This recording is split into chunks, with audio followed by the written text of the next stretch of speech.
Karibu Life Transforming Program, ikiwa ni mwendelezo wa mitazamo tofauti tofauti kuhusu metanoia. Na moja ya mtazamo wa muhimu kuhusu metanoia ni biblical view au theological view of metanoia, mtazamo wa kibiblia na mtazamo wa kithiolojia kuhusu metanoia, ambapo katika mtazamo huu metanoia ni badiliko la ndani kabisa la akili ya mwanadamu, ambapo mwanadamu huyu anabadilishwa mawazo na mtazamo alionao na kupata mtazamo na hekima pamoja na maarifa ya kiungu. Na katika mtazamo huu metanoia inagusa vitabu vyote vya Biblia, yaani kuanzia kitabu cha Mwanzo mpaka kitabu cha Ufunuo, ambapo katika kila kitabu zipo aina tofauti tofauti za metanoia, ambapo ni kuanzia kitabu cha Mwanzo mpaka kitabu cha Ufunuo. Katika kitabu cha Mwanzo tunaona aina ya metanoia ambayo inajulikana kwa jina la the creation metanoia, ambapo katika aina hii tunaona Mungu anaumba kitu kutoka katika sehemu pasipokuwa na kitu. Tukiangalia kitabu cha Mwanzo sura ya kwanza, mstari wa pili, wa tatu pamoja na mistari mingine, tunaona namna ambavyo Mungu anaumba vitu tofauti tofauti kwa neno lake tu. Lakini katika mstari wa 26 na mstari wa 27 ndipo Mungu anasema kwamba na tumfanye mwanadamu kwa mfano wetu ili akatawale viumbe vyote vya baharini na nchi kavu. Mwanadamu ni moja ya kiumbe ambacho kimeumbwa kwa namna tofauti, kwa sababu mwanadamu anao mwili, anayo nafsi na anayo roho. Mwili ndio sehemu ya nje ya mwanadamu inaonekana, lakini nafsi ndio sehemu pekee ambapo mawazo ya mwanadamu yanakuwa yanapatikana, na roho hii ndio pumzi ya Mungu. Katika Biblia anasema kwamba akampulizia mwanadamu huyu pumzi ya uhai, ndipo mwanadamu akawa nafsi hai. Kwa hivyo katika kitabu cha Mwanzo tunaona the creation metanoia, lakini katika kitabu cha Kutoka tunaona the revelation metanoia, metanoia ya ukombozi. Hiki kilikuwa ni kipindi ambacho wana wa Israeli walikuwa wanateswa sana katika nchi ya Misri, na ndipo kafika wakati ambapo Mungu akawa anawatoa katika nchi ya Misri kuwapeleka katika nchi ya Kanaani. Kutoka 14:13 anasema kwamba simameni imara mkauone mkono wa Bwana, kwa maana wa Misri mnaowaona leo hamtawaona tena. Kwa hivyo tunaona metanoia ya aina tofauti katika Kutoka, ambapo wana wa Israeli wanahamishwa fahamu zao. Mungu anatamani kuonyesha kwamba hawa si watu wa kukaa utumwani, bali ni watu ambao nao wanatakiwa waweze kujitegemea na waweze kutengeneza himaya yao. Katika kitabu cha Mambo ya Walawi, Leviticus, tunaona aina nyingine ya metanoia ambayo inaitwa the holiness metanoia, metanoia ya utakatifu. Mambo ya Walawi sura ya 11 mstari wa 14, Mungu anawaambia wana wa Israeli, weni watakatifu kama vile mimi nilivyo mtakatifu. Anatengeneza namna ya wao kuweza kufikiri kama vile ambavyo Mungu anafikiri. Anawatengenezea namna ya wao kuweza kuona kama vile Mungu anavyoona. Anawatengenezea namna ya wao kutokana na namna walivyokuwa wanaishi na kuwa namna ya tofauti. Kwa hivyo tunaona kwa habari ya the holiness metanoia.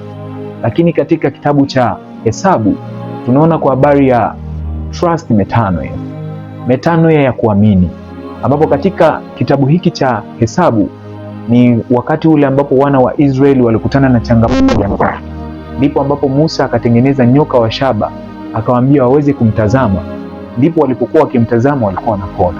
Kwa hivyo Mungu anawaondolea ile hali ya kutokuamini, ile hali ya kudhani kwamba kitu fulani hakitawezekana, waweze kuamini kwamba inawezekana.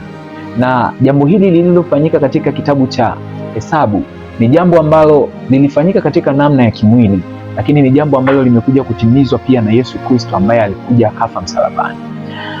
Katika kitabu cha Kumbukumbu la Torati, Deuteronomy, tunaona aina nyingine ya metanoia ambayo ni the covenant metanoia, metanoia ya agano, ambapo Mungu anaweka agano na wana wa Israeli. Tukisoma kitabu cha Deuteronomy sura ya 30 mstari wa 6, Kumbukumbu la Torati sura ya 30 mstari wa 6, ambapo anawaagiza watu wao waweze kufanyiwa tohara. Jambo hili lilikuwa linafanyika kimwili, lakini lilikuwa lina reflection katika ulimwengu wa kiroho, kwamba anaweka agano na wao kwa habari ya wao kumtumikia. Vitabu hivi kuanzia Mwanzo mpaka Deuteronomy kwa umoja wake vinajulikana kama Torah, au kwa namna nyingine tunaviita ni vitabu vya sheria ambavyo viliandikwa na Musa. Lakini grupu la vitabu vya pili vinajulikana kama vitabu vya historical, the historical books, vitabu vya history. ambapo kitabu cha kwanza ni kitabu cha Joshua. Huyu alisimama baada ya Musa kuwa ameondoka. Tukiangalia kitabu cha Joshua 1:8, maelekezo ambayo Mungu anampatia Joshua. Katika kitabu cha Joshua tunapata aina nyingine ya metano ambayo inaitwa the possession metano. Huu ni wakati ambapo sasa wana wa Israeli wamefika katika nchi ya ahadi, na ndipo Mungu anawapa ile hali ya kumiliki, na ndipo watu tofauti tofauti wanaweza kupewa sehemu tofauti tofauti katika nchi hii ambayo wameifikia. Kitabu kingine ni kitabu cha Ruthu, ambapo katika kitabu cha Ruthu tunaona kwa bali ya the loyalty metano. Huyu Ruthu alikutana na changamoto tofauti tofauti, lakini moyo wake wa kuvumilia ulimpelekea yeye akaweza kuingizwa katika chain ya uzao wa Yesu. Tunaiona katika Ruthu 1:16.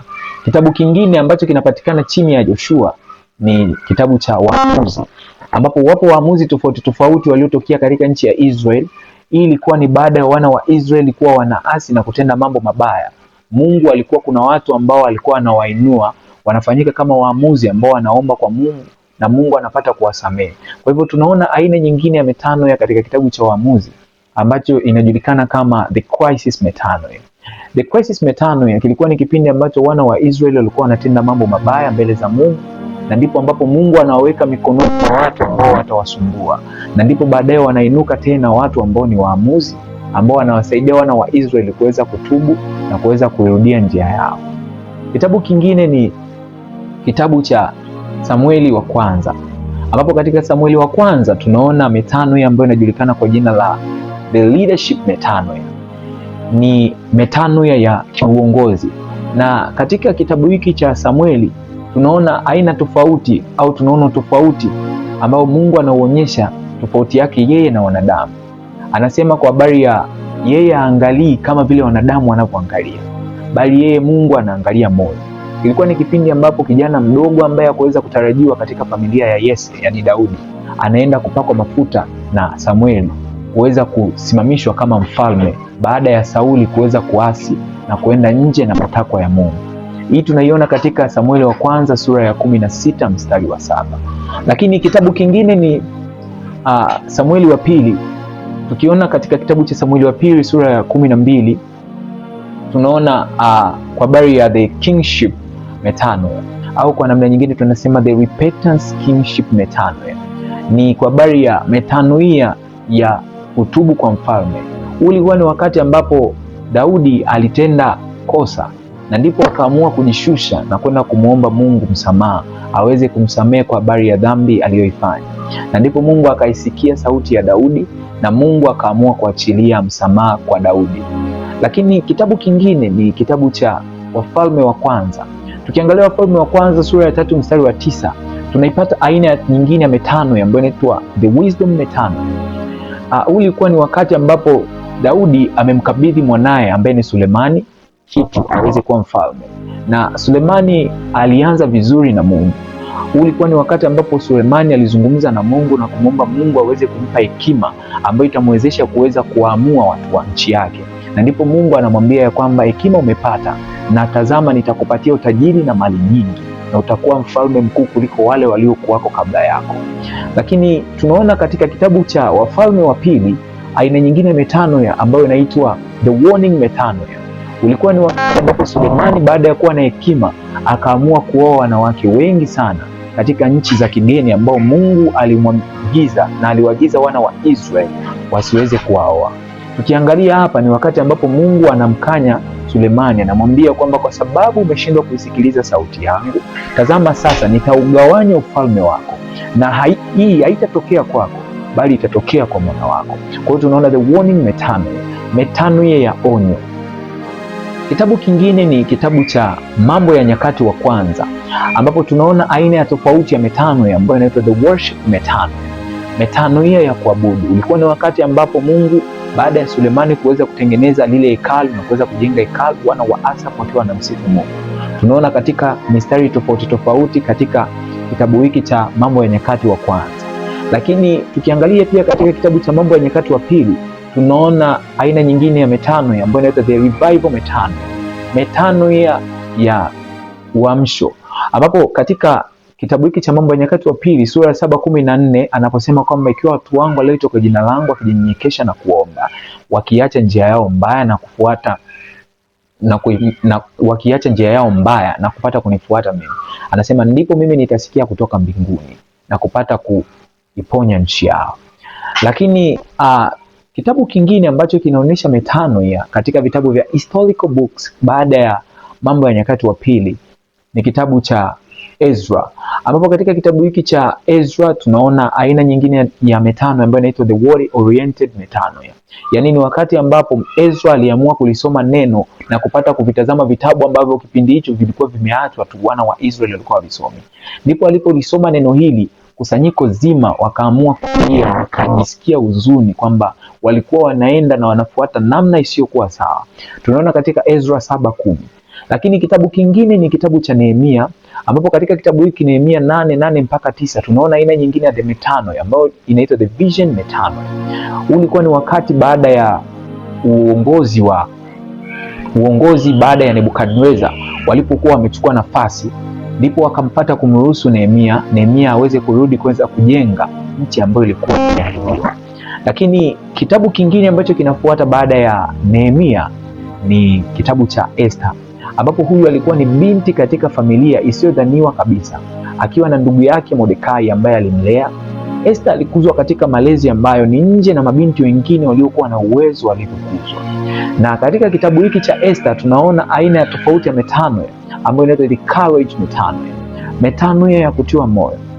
Katika kitabu cha Esther sura ya 4:14 na Esther 4:16 kuna wakati ambapo wana wa Israeli kutokana na waraka uliokuwa umeandikwa na Haman alikuwa amekusudia kuweza kuwaondoa watu hawa, lakini unafika wakati Esther anaambiwa na ndugu yake Mordekai kwamba aweze kusimama kuweza kuisaidia taifa lake la Israeli, yani Wayahudi.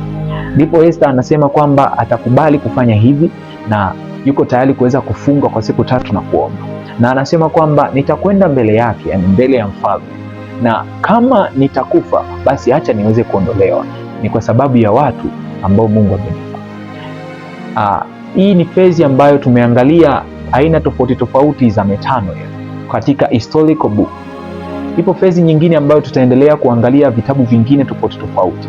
Nikushukuru sana kwa kuwa pamoja na mimi katika episodi hii ya The Biblical View of Metanoia, ambapo tumeangalia kuanzia Torah books mpaka historical books. Asante sana.